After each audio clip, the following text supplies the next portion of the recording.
Bonjour, mon nom est Jessica Arnois, sommelière et fière créatrice de ce jeu qui s'appelle Vin Mystère, qui a été développé par Randolph. Les meilleurs, selon moi. Vin Mystère, ça le dit, c'est un vin qu'on va déguster et qu'on ne connaît pas, donc il est mystérieux. Comment ça fonctionne? C'est vraiment facile. Pas besoin d'être un sommelier, mais tout est écrit juste ici.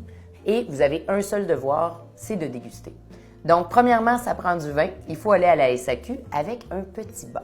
Donc, on prend le bas qui est fourni dans la boîte, qui s'appelle Vin Mystère et qui est opaque. Ça va ressembler un petit peu à ça. Le vin, évidemment, vous allez le choisir. Ça vient en petites cartes. Les cartes, vous avez 100 produits. Donc, 100 blanc, 100 rouge. Si vous regardez, vous avez le blanc d'un côté et le rouge de l'autre côté. Évidemment, pour ne pas réhypothéquer la maison, on vous a marqué justement le montant. Donc là, vous allez savoir que ça va être un vin rouge d'une valeur là, de moins de 11,99. Donc, ça vous enligne. Vous dites, ah, ça me tente un petit peu plus cher peut-être. Bien, lui, tu vois, il est entre 15 et 19,99. Donc, votre expérience va être l'idée avec la carte. Vous allez prendre une carte. On prend la carte, on l'amène directement dans n'importe quel SAQ à travers le Québec. Tous les vins sont inscrits, si vous regardez sur la boîte, sur le côté. Donc, votre challenge, c'est de déguster les 100 au courant de l'année. Donc, vous arrivez avec votre carte, vous donnez ça au conseiller en vin. Les réponses sont masquées en rouge. Donc, lui, il va juste scanner le code produit et il va vous donner la bouteille dans votre bas. Vous passez à la caisse, vous payez. Évidemment, il y a toujours moyen de tricher, comme dans n'importe quel jeu. Donc, c'est à vous de ne pas regarder qu'est-ce qui est écrit sur la facture. Et vous arrivez à la maison. Une fois qu'on arrive à la maison, vous déballez votre boîte. Si c'est la première fois que vous ouvrez le jeu, là, il est tout bien fait et il faut juste le préparer. Donc, vous dépunchez, en bon français, tous les éléments. Ça se fait très vite, très bien. Vous avez des jetons ici avec des numéros dessus. C'est des valeurs, d'accord? Il y a des petits sacs qui sont inclus dans la boîte pour pouvoir mettre vos jetons pour ne pas les perdre.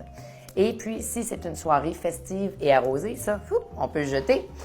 Eh bien, ils sont glacés, donc juste à les nettoyer, puis ça va durer. Vous avez, premièrement, 1, 2, 3, 4. C'est des disques Vin Mystère. Tout va se passer là-dessus. Vous pouvez les déposer au centre de la table, manger, mettre des verres à vin. Évidemment, ça, c'est vous qui les fournissez.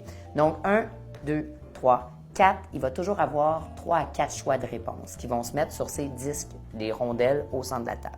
Chaque joueur, on peut jouer là, entre 2 joueurs jusqu'à 24 joueurs, mais vous pouvez jouer tout seul si ça vous tente, avec votre chum ou votre blonde, avec votre père, votre mère. Vous pouvez être 1000 si ça vous tente. Faites juste 2 équipes, c'est plus facile à gérer. Les noms d'équipes sont écrits ici. Il y a les pourritures nobles. Vous avez ici les raisins secs. Vous avez les soulons. Donc, vous allez décider de votre nom d'équipe, les pots de vin. Bref, vous voyez où on s'en va. Chaque équipe a un logo. Et le logo est inscrit ici. Ça va être pour miser. Je vais vous le montrer tout à l'heure. Donc, exemple, moi, je suis la pourriture noble. Donc, je suis le petit logo de feuille. Alors, je vais toujours miser sur la feuille. Pour les valeurs, vous allez passer à vos équipes des jetons. Les jetons, vous avez 7 questions. OK? Donc, 7 jetons d'une valeur différente. Parce que quand vous n'êtes pas certain, vous allez mettre une valeur peut-être moindre de 1. C'est comme 1 $ ou 1 point. Donc, 3, 1. Vous avez 2, 5. C'est comme 2 5 piastres. Et 2, 10. OK? Alors là, vous êtes armés. On est à la maison. Ça, c'est la préparation. Vous préparez vos rondelles en 7 temps. Ils ont chacun des images différentes et des couleurs. Donc, bleu, vert, marron. Vous avez les pastilles de goût de la SAQ, les cépages, il y a des raisins dessus, pays et année. Alors maintenant, là, dépendamment de comment vous avez de joueurs, chaque personne peut avoir choisi sa carte et amener la bouteille de vin. Ou si on est juste 2, évidemment, il faut servir le vin en premier. Mais je m'installe. Donc, je vais mettre la carte dans la boîte et c'est moi le sommelier. Donc, si c'est moi qui débute, je fais étape 1 et mon assistant, ça peut être mon conjoint, lui, il va installer les pastilles. Donc, ça va comme suit. Évidemment, on commence par servir le vin. Donc là, j'ai un twist cap, c'est facile. Je vois déjà un indice sur le dessus de la bouteille. Il faut juste être intelligent, on a le droit de pas tricher, mais d'avoir de l'aide. Donc, on prend un verre de vin. Un petit truc là, avant de le servir, ça serait bien plate qu'il soit bouchonné. Donc, faites juste le sentir. Si ça sent bon, ça passe le test. Vous en servez, pas comme votre ma tante là, juste assez pour pouvoir bouger le verre. Donc, je le donne à l'équipe des raisins secs et je me sers du vin. Évidemment, il est vin mystère, c'est fait. Moi, je ne sais pas plus quel vin j'ai choisi. Vous pouvez avoir un animateur pour la soirée qui connaît déjà tous les produits. Ça se fait aussi, mais c'est bien plus cool de jouer avec les autres, c'est plus juste. Alors moi, je ne sais même pas qu'est-ce qu'ils ont servi. J'ai un petit indice juste en voyant le dessus de la bouteille et je vois que la couleur est très foncée. Alors, je suis le sommelier. Ça veut dire que c'est moi qui va expliquer l'étape où on est rendu. Étape 1, je vais lire la round visuelle et c'est moi qui va miser en premier. Mon assistant qui se trouve à ma gauche installe les rondelles selon ce qui va être indiqué sur la carte et ça va être à lui de miser en second et ainsi de suite selon les aiguilles d'une montre. Donc, moi, je mise en premier, après c'est mon assistant et ainsi de suite. À la seconde étape, ça va être l'assistant qui devient le sommelier. Donc, c'est lui qui va miser en premier. Et son assistant sera la personne à sa gauche, et ainsi de suite. Donc, c'est très facile de suivre. Pourquoi? C'est parce que chacun va passer les étapes et chacun doit se mouiller en premier, miser. Et le dernier a plus de chances de gagner parce qu'il peut s'inspirer, voire copier les autres joueurs. Là, je vais vous montrer comment on va miser. Et ça, c'est important. On a 7 étapes. La première étape, c'est le visuel. Donc, évidemment, première fois que vous me voyez, on se regarde. On prend le verre par le pied. On ne le tient pas de cette façon-là. Pourquoi? Parce que je ne veux pas salir mon verre et je ne veux pas changer la température du vin, évidemment. Donc, c'est marqué les rondes, c'est les étapes visuelles. Regardez la couleur du vin, qu'on appelle aussi la robe. Dites pas la jupe, là, c'est la robe. Ça, c'est important et c'est un vrai terme. Pour ce faire, on prend le verre par le pied. On ne le regarde pas en dessous. Hein. Quand on n'a pas fait de connaissance, on ne regarde pas quelqu'un en dessous de la robe. On prend le verre, on le penche en angle de 45 degrés devant nous. Ça, c'est très important. Et puis, vous le placez sur une surface qui est blanche, règle générale. Pourquoi? Parce que je veux regarder le rebord. Donc là, ici, là, ça nous permet justement de voir son âge. Ça nous permet de voir sa puissance et sa teinte. Très, très clairement, là, si vous me regardez en ce moment, j'ai pas l'air d'un enfant ni d'une vieillarde. Enfin, j'espère, vous voyez que je suis en plein centre, je suis un adulte. Un vin, c'est vivant. C'est le seul produit qui n'a pas de date de péremption. Et comme un cheveu, juste sur le rebord du disque, OK, un vin blanc qui commence à oxyder, comme du métal, va devenir orangé. Un bébé blond-blanc, ça foncit avec les années. Et un rouge, bien, ça pâlit. Ça va être grenat, un peu orangé, brunâtre s'il commence à vieillir. Alors, dans ce cas-ci, je n'ai pas de décoloration de couleur. OK? Donc, je sais que le vin, il est jeune, en jeunesse. La puissance. Là, vous me regardez, je ne suis pas la plus maigre qui existe, je ne suis pas la plus ronde non plus, je suis en plein centre. J'espère. Le vin ici, c'est pas le plus léger, pâle en couleur qu'on a vu. Donc, il devrait être assez substantiel, assez punché. Moi, je mets mon doigt derrière, je le vois. Donc, il peut avoir plus foncé, je devrais être en plein centre. Ça, là, si vous n'avez aucune idée de ce que je vous dis, c'est pas grave. Mon assistant sommelier va prendre les cartons du visuel et il va les mettre justement sur le centre de la table. Là, ce que ça dit, vous regardez dans la cache et ça me donne 4 choix. Ça me donne grenat, violacé, cerise et rubis. Grenat, c'est un peu soupe à l'oignon brunâtre. Violacé, des fruits qui sont violets, là, tu vas avoir les dents noires avec ça. Rubis, là, si vous regardez à l'arrière, tout est écrit. Donc, vous avez toujours un guideline là, qui vous dicte quoi faire ou quoi dire. C'est plutôt de couleur moyenne, bleutée, comme un bleuet. Et cerise, la cerise, ça le dit, hein? Cerise, fraise, framboise, c'est plus rouge. Alors, je sais que ça, c'est pas le plus pâle, j'éliminerai cerise. Je sais qu'il n'y a pas de décoloration, j'élimine le grenat. J'ai une chance sur 2, là, avec mon équipe devant moi, de l'avoir. Si je suis certaine de mon coup, je dis ça, c'est pas le plus foncé, c'est rubis, je suis convaincue. N'oubliez pas que moi, je suis la vieille pourriture noble. La petite feuille, je vais aller sur la feuille et je vais miser 10 parce que j'ai une chance de doubler ma mise. Donc, si je l'ai, je vais avoir un 10. L'équipe rivale, peut-être qu'il n'est pas sûr, OK? Fait que là, lui, il hésite. Il n'a rien compris de la game encore. Il prend un 1, il pense que c'est la même réponse que moi. Lui, c'est la vieille grappe, OK? On le met sur la grappe, il a mis un 1. Dans ce cas-ci, je vais révéler la réponse. Donc, je monte d'un cran, si on veut, la carte réponse et dans le truc caché, l'œil caché rouge, là, ça révèle ma réponse et je vois que c'était violacé. Donc, on aurait dû miser sur violacé. Donc, les deux, on a perdu. Alors, moi, je viens de perdre 10, ça, c'est vraiment pas bon. Et mon collègue, il vient de perdre un 1. Donc là, vous avez tout en main. La préparation, le jeu est installé, comment miser et évidemment révéler la réponse. Alors là, je vous invite à jouer par vous-même. Vous savez comment ça fonctionne, vous avez les 7 étapes à suivre. Tout est écrit justement ici sur votre petite cache. Donc, merci de m'avoir écouté. Et si ça vous tente de rester avec moi, bien, peut-être me mettre sur pause un certain temps, pratiquez-vous. Si vous ne comprenez plus, revenez-y. ou moi, là, je vais faire toutes les étapes une après l'autre dès maintenant. Alors, merci d'avoir écouté la vidéo et sinon, on continue à jouer ensemble. Merci d'être resté. Là, je suis allée me chercher des amis, évidemment. Je suis pas pour jouer. Tu peux jouer tout seul, par exemple. C'est ça qui est intéressant. On peut faire œil, nez, bouche, même si on connaît la bouteille. Mais ce qui est intéressant, c'est d'avoir le vin mystère de caché. Là, j'ai une nouvelle amie. J'ai servi mon verre à mon collègue qui va devenir mon assistant sommelier. Pour les besoins de la cause, c'est moi qui va rester sommelière tout au long pour pouvoir lire les étapes. Mais habituellement, ce serait un après l'autre pour que chacun puisse avoir la chance de miser en premier et de participer, évidemment. Alors voilà, je vous donne le verre de vin. On a fait la round visuelle. L'œil, nez, bouche. C'est les 3 étapes qui ne sont pas supposées jamais de bouger dans votre visage. C'est facile à se souvenir. On se rencontre, je regarde, il a l'air sympathique. Je me rapproche, il sent bon, je lui parle. OK? C'est pareil avec un verre de vin. Je regarde, il a l'air intéressant. Je le sens. Des fois, ça peut sentir un peu fermé. On le passe en carafe. Je goûte et là, tous les goûts sont dans la nature. On n'est personne pour vous dire quoi aimer ou pas aimer. On a fait la round visuelle, on arrive à l'olfactif. Donc, je vais demander à l'assistant de sortir les rondelles qui sont vertes. Donc, je lui donne ça. Là, je lis le nez. L'olfactif, c'est l'odorat, évidemment. Ça utilise ton nez pour sentir les arômes, qu'on appelle aussi le bouquet, comme un bouquet de fleurs. Pour ce faire, on fait tournoyer le vin. Donc, faites comme un petit zéro, pas besoin de le brasser, c'est tourner le vin. Là, les molécules d'arôme vont sortir du verre, ici. Et puis, pour l'aérer, vous pouvez le passer en carafe et le humer. Attention, si ça sent l'animal, c'est peut-être le voisin. Faites bien attention de toujours sentir que votre verre est propre, que vos voisins sont dignes de jouer avec vous. Ça sent bon, on peut jouer. Alors, je prends ma carte. L'étape numéro 2, ça me donne 4 choix. Mon assistant, je demande de mettre herbacé, floral, boisé et épicé. Alors, vous avez 8 choix. Il faut juste les mettre. Là, il a mis herbacé, floral, oui, épicé et boisé. Ça, c'est les 4 choix qu'on a. Comment on fait pour savoir qu'un vin est floral? Dans jeunesse, on a vu que le vin était jeune, ça a toujours du fruit. Le fruit de la même couleur que la robe. Tout à l'heure, ça disait violacé. On hésitait entre rubis, violacé. Donc, c'est des fruits qui sont plus profonds. Cassis, mûre, cerise noire.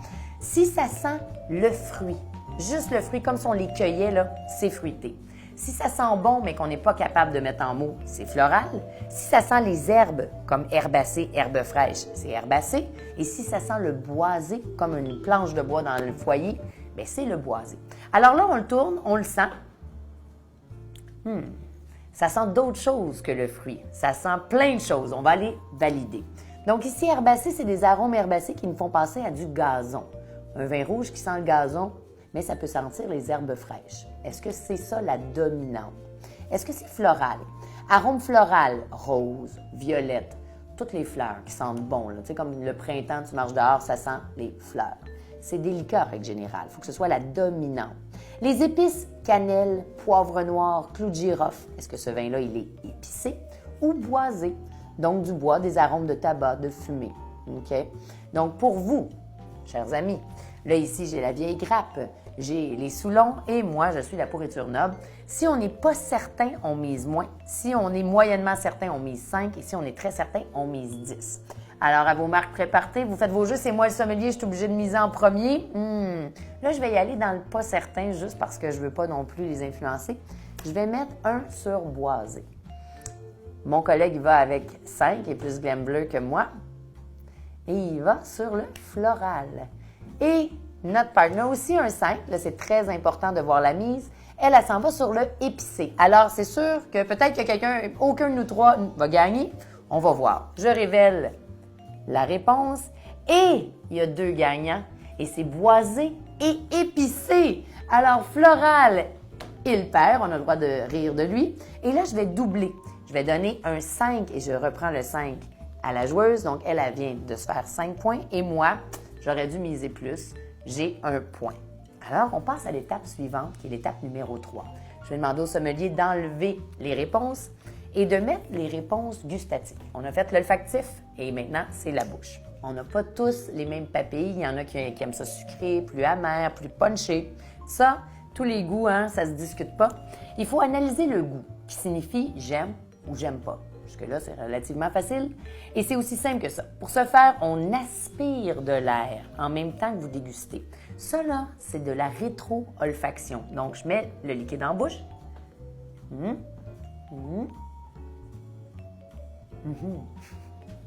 D'habitude, je crache. Donc, je pousse le liquide pour en avoir partout, pour humecter ma bouche, OK? Partout pour bien goûter le vin. C'est bon, c'est séduisant. J'inspire un filet d'air. Je le sens à l'intérieur de moi. C'est la rétro-olfaction. OK? Ça te permet justement de bien goûter le vin. Si vous avez le nez bouché, c'est parfait. Et puis, on appelle ça grumer le vin. Mais dites pas ça, là, c'est pas grave. Là. C'est des termes un peu trop poussés. Mais attention de ne pas vous étouffer. Ça, j'en vois tout le temps un ou une qui s'étouffe. Puis là, après ça, il toussote pendant 10 minutes. C'est bien plate. Et le goût, on te propose de distinguer le sucre. Il va avoir l'acidité et les tanins. Les tanins, là, on en a dans le thé. On en a dans la peau de raisin, dans le bois. C'est ce qui est asséchant. OK? C'est ta langue, là, est asséchante. C'est vraiment comme c'est comme des muscles sur un gars ou une fille. Là. C'est qu'est-ce qui est costaud dans le vin. Plus la couleur est foncée, règle générale, plus le vin va être tannique. Alors, les étapes sont les suivantes. Si on regarde le gustatif, je demande à mon assistant, qui fait un très, très beau travail en ce moment, merci. Le gustatif, c'est les tanins, ce qui est costaud. OK? Est-ce que c'est souple? Donc, on va mettre souple, facile. Est-ce que c'est mi-corsé? Ça veut dire moyennement costaud. Ou est-ce que c'est corsé? Alors là, c'est la première fois, on a mis un café comme image, parce que dans le café, tu as toujours cette notion-là, un peu d'amertume, un peu costaud. Donc ici, puis dans le thé, il y a beaucoup de tanins dans le thé. Facile à boire. Des vins là, qui sont faciles à boire, comme du Beaujolais. Tu prends une gorgée, c'est presque du jus alcoolisé. Est-ce que c'est ça qu'il y a dans le verre? Mi-corsé, c'est quand c'est pas le plus corsé du monde. On le sait qu'il est violacé, qui est puissant, mais c'est un peu asséchant. Tu as du fruit, tu as des tanins, mais ça pourrait être plus costaud. Et corsé, bien là, ça le dit, c'est costaud, ça t'assèche la bouche, c'est comme si tu as liché le plancher, okay, l'asphalte ou même du tapis. Tu n'as aucune goutte de salive sur la bouche, okay, sur ta langue. Alors, reprenez une gorgée. Faut faire la mise. Là, c'est moi encore le sommelier, donc il faut que je me mouille. J'ai déjà vu plus corsé. Ça se peut que la SAQ le mette dans corsé, mais pour moi, selon mes goûts, je m'en vais dans mi-corsé. J'ai mis un 5 parce que si j'étais certaine, j'aurais mis un 10 sur corsé ou mi-corsé. Là, je ne suis pas sûre, je mets un 5. On va voir ce que mes collègues vont faire. Il s'en va avec un 10. Oh, elle s'en va dans le corsé, mais pas sûre avec un 1. Ça, c'est des réponses intelligentes. Le but du jeu, c'est de gagner, évidemment. Et la réponse, vous n'allez pas me croire, et ça n'a pas d'allure, c'est souple. OK? Donc, personne n'a gagné. Ce que ça veut dire, c'est que la coloration, elle est puissante, mais il y a tellement de fruits, puis c'est tellement facile et accessible que la SAQ l'a mis dans pas très corsé. Bon, on a tout perdu. OK? J'ai quasiment le goût de me donner un point. Vous avez le droit, ça c'est les réponses de la SAQ. Le vin est vivant et il peut être fermé, plus solide. Si la majorité, OK, a dit une autre réponse, vous avez le droit de payer la majorité, admettons. Bon, ben là, pour les besoins de la cause, on a tout perdu. Alors, on va enlever ça. On le sait qu'on a un vin qui est jeune, qui a une bonne coloration foncée, mais qui est relativement souple en bouche. Ça donne des indices. Alors, on s'en va dans les pastilles de goût. Et je vais demander à mon assistant de mettre les pastilles. Les pastilles, c'est les pastilles de la SAQ pour les rouges. Il va y avoir fruité et léger, fruité et généreux, aromatique et souple, et aromatique et charnu. Les pastilles de goût, là, c'est la propriété de la SAQ, c'est eux qui les ont développées. Ça nous permet de découvrir le style. Si je vous dis, « Hey les amis, ce soir j'ai le goût de rire », bien, on va aller voir une comédie.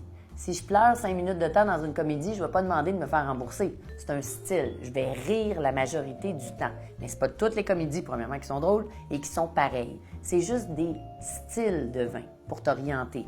Donc ça, c'est très important parce qu'est-ce qui est fruité, donc c'est le fruit qui domine, ou est-ce qu'il est aromatique? Et aromatique veut dire boisé, règle générale. Donc, on fait partie après partie, justement, pour être capable de déterminer la pastille de goût. Ça nous aide beaucoup pour les accords mets et vins. Donc, on fait nos jeux et on choisit la bonne pastille. Alors là, c'est très embêtant. C'est pas un vin fruité et léger, là, c'est le fruit et c'est très léger en bouche. Est-ce que ça pourrait être ça? La couleur, elle est très pâle. C'est le fruit qui domine. Donc, tout à l'heure, dans les arômes, il fallait que le fruit domine. On sait que c'est boisé et épicé. Donc, il y a d'autres sortes d'arômes. Et c'est une couleur cerise, OK? Et rubis. Est-ce que non? C'était pas le fruit qui dominait. La puissance monte. On est dans des arômes de boisé, d'épices. Mais il y en a un qui est souple, donc mi-corsé à souple. On a vu qu'il était souple tout à l'heure, ou très corsé. Alors, à vous de jouer. C'est moi la sommelière, encore une fois. Là, si je ne l'ai pas, là, bien, je débarque. Je mets un 10 parce que c'est logique. Selon les indices de la SAQ, c'est boisé, épicé, mais c'est souple. Donc, ce ne serait pas dans le fruit, ce serait aromatique et souple. Lui, il n'est pas sûr, il met 5. Mes partenaires vont aussi à la même réponse. Fait est-ce qu'on va l'avoir ou pas? Donc, on va révéler. Et la bonne réponse, c'est aromatique et souple! Donc, on l'a tous. Là, vous voyez, j'ai été plus intelligente. J'ai mis un 10. Donc, dans le fond, là, eux, ils ont un 5. Je me donne des fleurs. Et moi, j'ai un 10. Ça me donne une longueur d'avance sur mes partenaires. Donc, eux, ils reprennent leur 5 et moi, là, j'ai un 10. Ça, c'est pas mal bon. Il nous reste 3 étapes. Les 3 dernières étapes sont difficiles. Okay? C'est du gambling où il faut connaître son affaire. C'est comme si si je bois toujours du pinot noir et que ça, c'est du pinot noir, bien, j'ai un joker dans mon jeu. C'est super. J'ai plus de chances de le trouver que quelqu'un qui n'a jamais bu du pinot noir de sa vie. Et puis, les types de raisins, parce que là, on tombe dans les raisins. Vous allez voir, c'est le numéro 5. Les cépages. Cépage veut dire raisin. Le cépage, là, qui veut dire raisin, tu peux avoir des cépages qui sont nobles, comme les Européens. On appelle ça des vitis, la vigne vinifera. C'est une vigne noble. Tous les cépages qu'on connaît, comme le chardonnay, le cabernet sauvignon, OK? Versus les hybrides, qui, comme nous, au Québec, on est un mix. Moi, je suis un mix irlandaise, amérindienne, viking, whatever, OK? Ça, je suis un hybride, fait pour le climat du Québec. Ou peut-être pas, je devrais partir à l'hiver. Bref, comme le Vidal, qu'on connaît très bien au Québec. Mais si on prend un type de famille, admettons les Tremblay, mais ce n'est pas toutes les Tremblay qui se ressemblent, mais ils vont avoir des traits communs. Et si on prend des grands groupes de familles, les Asiatiques, les Africains, ils vont avoir des traits, mais ils ne sont pas tous pareils. Il y en a qui ont les cheveux droits, d'autres les cheveux frisés. Donc, c'est pareil pour les cépages, OK? C'est pas tous les pinots noirs qui sont pareils. Ça dépend où ils sont plantés et cultivés. Ça dépend du millésime. Mais le pinot noir a une petite peau fine. Tu n'auras jamais un pinot noir qui va être aussi puissant qu'un cabernet sauvignon qui a une peau épaisse. Gardez ça en tête. Plus vous allez jouer, plus vous allez adorer découvrir c'est quoi les particularités de chaque raisin. C'est vraiment le fun. OK? Donc là, faites attention, justement, certains vins sont des monocépages. Mono, ça veut dire 100% du même raisin. Mais tu peux aussi avoir des assemblages, comme de la sauce à spag, une sauce tomate, juste des tomates, ou tu peux mettre de la viande, des légumes, tu assembles. D'accord? Donc, les raisins de la même famille peuvent varier de goût. Là, il faut trouver la bonne variété de cépage. Je retourne à ma carte. Là, on est rendu ici à l'étape 5. Ça nous donne comme choix, ça va être dur. Ça va être Cabernet Sauvignon, Nebbiolo, d'un Zinfandel et de la carte assemblage. Ça veut dire que les 3 autres seraient 100% du même raisin. Sinon, ça va être un assemblage. Donc, pendant que l'assistant, il cherche frénétiquement la carte, parfait. Donc, ça, c'est les 4 choix. On va les lire parce que ça nous dit peut-être rien si on les a jamais bu. Le Cabernet Sauvignon, ça, c'est le roi de tous les cépages. Des arômes de cassis, de mûr, OK? C'est assez foncé et costaud. Ça pourrait-tu être ça? On a la couleur qui est bonne, mais c'est pas le plus costaud, mais ça pourrait être un Cabernet Sauvignon plus léger. Le Nebbiolo. Nebbiolo, là, le visuel ressemble à du pinot noir. C'est un des vins qui nous trompe. C'est le plus pâle, mais très costaud en bouche parfois. Okay, ça sent la rose un peu, des fruits sèches. Est-ce que c'est ça? La coloration ne pourrait pas fonctionner avec un Nebbiolo, logiquement. Zinfandel, le Primitivo est en Italie, mais le Zin, c'est vraiment la bête de course de la Californie. C'est comme la confiture de cerise, là. Okay? Donc là, il y aurait des jambes, donc ce qui colle sur la paroi du verre. C'est puissant en alcool, ça goûte la cerise à l'eau de vie. Ça pourrait être du Zinfandel. Et un assemblage. Un assemblage, c'est un mix de plusieurs raisins. Donc, est-ce que ça goûte particulièrement le Cabernet, le Nebbiolo, le Zin, ou on n'a aucune idée, c'est un mix. C'est à nous de jouer. Là, moi, je suis mêlée. J'hésite entre 2. J'enlève, je vous donne là, exactement, je ne sais pas c'est quoi le vin, là. J'enlève le Nebbiolo parce que le Nebbiolo, on trouve ça dans le Piémont, Barolo, la coloration ne fonctionne pas. Ça pourrait, pour le Zinfandel, un Zin, ça sent l'éclat de fruits. Là, ça pourrait être un Zin boisé épicé. Cabernet, ça sera un Cabernet très joufflu ou un assemblage. Je ne suis pas sûre. Je vais prendre un 1, OK? Pour pas aller direct, moi, je vais aller dans l'assemblage. Je regarde ça, j'hésite entre 2 raisins. Sinon, je serais allée là, mais d'habitude, tu ne mixes pas. Ça peut être c'est ça. Donc, on va savoir. Peut-être que personne ne va l'avoir, mais je pense que quelqu'un va gagner. Et le gagnant, c'est le bras gris. Zinfandel! Alors, bravo. Nous, on a perdu. On n'a pas perdu beaucoup, par exemple. C'est comme une round qui compte pas vraiment. Lui, il vient de gagner fort. OK? Donc, il a fait un 10. Là, j'ai le droit de le bouder. D'accord? Bravo. Il nous reste deux séries de rounds. Il nous reste le pays. Donc, assistant qui vient de gagner. Enlevez les cartes, s'il vous plaît. Là, on sait que c'est du Zinfandel. J'ai dit, et c'est écrit, la réponse sur le carton. Fait que si vous n'avez jamais bu du Zinfandel de votre vie, Zinfandel, ça ne pousse pas au Québec. Okay? D'habitude, c'est en Californie, aux États-Unis. On va voir, c'est dans les choix. Et oui, il y a Chili, États-Unis, Canada et Australie. Donc, le Canada, le Chili. Je vais vous lire pendant que l'assistant met les réponses. Le pays d'origine est aussi appelé le terroir, la terre d'où le raisin est pris. Si, exemple, j'avais du vrai champagne, le champagne coûte cher parce que c'est délimité. C'est comme si on faisait pousser des raisins sur le plateau Mont-Royal. Ça s'appellerait le plateau Mont-Royal. Tu ne peux pas mettre une grappe en haut, en arrière du plateau Mont-Royal. C'est là que ça se passe. C'est le meilleur sol pour ça. Le climat et le style de vinification, comment tu fais le vin, qui va déterminer la typicité du vin. Comment on est typique. Nous, on est des Québécois, on n'est pas gênés, on est direct, on est voyageurs. C'est ça notre typicité. C'est la même chose pour les vins. Il y a 2 grands styles, OK? Tu as l'ancien monde, c'est pas du vieux monde, là, mais c'est l'Europe. Ça fait 2-3 000 ans qu'ils font du vin, au moins. Et tu as les nouveaux pays, tous les pays colonisés, comme nous, qui font du vin depuis 2, 3, 400 ans, d'accord? Ça a une grosse différence. Les lois sont très précises en Europe versus ici. Ici, on peut farder le vin, on peut mettre du bois, du sucre, comme on veut. Ils ont le droit de le faire, mais c'est beaucoup plus strict en Europe. Donc, d'habitude, c'est comme si tu parles à la reine d'Angleterre en Europe. Tu sais que ça va être droit, précis et à l'aveugle, tu es supposé de précisément dire ça vient d'où. Et le Nouveau Monde, bien, il y a plus de soleil, d'habitude, à part le Canada, mais tu sais, pensez à Afrique du Sud, Australie, là, c'est éclatant, le raisin, il est là. Alors, plus de boisé, ça, c'est boisé. Donc, à choisir entre les deux, là, tout est possible. Il faut choisir le bon pays. C'est moi la sommelière, c'est du Zinfandel. Je mettrai tout. Là, j'ai pas le droit. Le all-in s'en vient. C'est sûr que je mets 10 sur États-Unis. Là, les autres vont me copier. Si eux autres n'avaient aucune idée, on va regarder en arrière des rondelles. Le Chili, la vedette, c'est du Carmenère en rouge. Les États-Unis, marqué Zinfandel. Ça nous aide pas mal. Le Canada, Frontenac, Pinot Noir, Cabernet.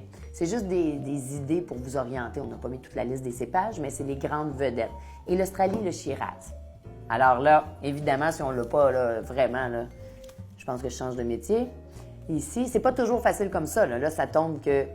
Et c'est les États-Unis, on a tout gagné. Ça, on sait qui vaut. Parce que là, tout le monde a la même note. D'accord? Donc, je donne à mes collègues, bravo, bravo. Là, on regarde parce que c'est la finale. C'est la dernière étape, donc on peut enlever, s'il vous plaît, les pays. Il nous reste le millésime. C'est là que je vais révéler, OK, qui est le producteur, ça vient d'où, c'est quoi l'année, l'année est écrite sur la bouteille. Personne ne peut trouver ça, ou presque. Et c'est là qu'on peut faire un all-in sur le millésime. On peut tout miser. On a de la stratégie. Moi, je peux décider de juste miser un, donc je vais te demander, je vais vous lire le millésime. Le millésime, c'est ton année comme ton année de naissance, quand le vin a été fait, d'accord? Donc, c'est de la création. Le millésime désigne l'âge du vin. Y a-tu 10 ans, 20 ans, 2 ans? Il fait référence à l'année de la vendange puis de l'élaboration du vin. Donc, on a récolté cette année puis on l'a fait cette année. Donc, ça, c'est très important. Pour que la ronde soit unique, vous pouvez miser tous les jetons que vous souhaitez. Minimum 1 ou tous les jetons, si on veut. Alors, c'est le all-in sur le millésime. Et je vais vous demander de mettre... J'ai des idées dans ma tête. Oh! Ah ouais, hein? C'est jeune? Non, c'est vieux. Ils disent 2013, 2014, 2015 ou autre. C'est pas correct, ça? OK. Donc là, je regarde justement, lui, là, il y a 30, il y a 40, il y a 42 jetons. Ma collègue, elle a 30, 40, 5... Hein? Mon Dieu, t'en as donc bien 30, 40, 51. C'est elle qui domine. Moi, j'ai rien pantoute. J'ai 38. Fait que c'est moi qui est en position minoritaire. Je peux en garder un. Je pourrais me garder un 5 de côté et tout miser le reste. Tiens, je vais faire ça. Donc, moi, je vais miser. Mais là, si eux misent tout, moi, j'ai plus de chance. Ouais. Je vais mettre ça sur autre. Oh. Ah, regarde, là, c'est pas correct, là. Regarde, il connaît trop comment jouer. Il a mis combien? Il a mis 10, puis il a gardé plein d'argent de côté. Ça, c'est une autre stratégie. Mais si je l'ai, moi, je double tout ma mise. Donc, il prend un autre gamble. Et on est tous sur la même réponse. Ça, c'est rare. Tu mets juste un, puis tu gardes tout ton argent. Mais moi, je risque de gagner, là, si j'ai tout mis. On va voir. Et c'est ici que ça se passe, le millésime. C'est pas sur votre carton. On déballe. C'est le Barefoot Zinfandel. Et l'année, où est-elle? Elle est où, elle est où, elle est où? C'est 2018!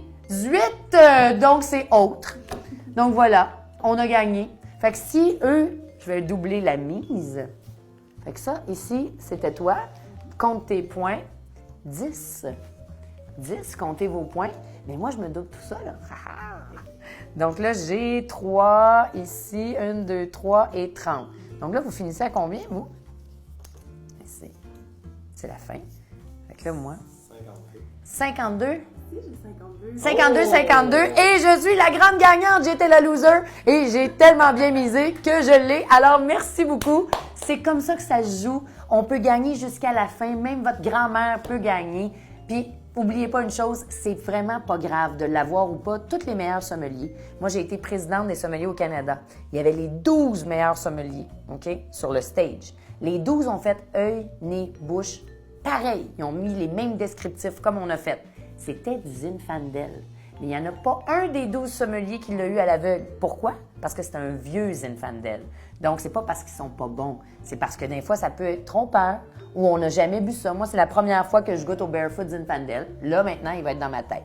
Alors, le but du jeu, c'est de s'amuser. C'est vraiment ça, d'apprendre puis d'échanger. OK, c'est ça un jeu. Alors, merci beaucoup. Si vous avez des questions, je suis toujours disponible sur les réseaux sociaux ou via Randolph. Alors, Jessica Arnois, sommelière, à vous d'être sommelier.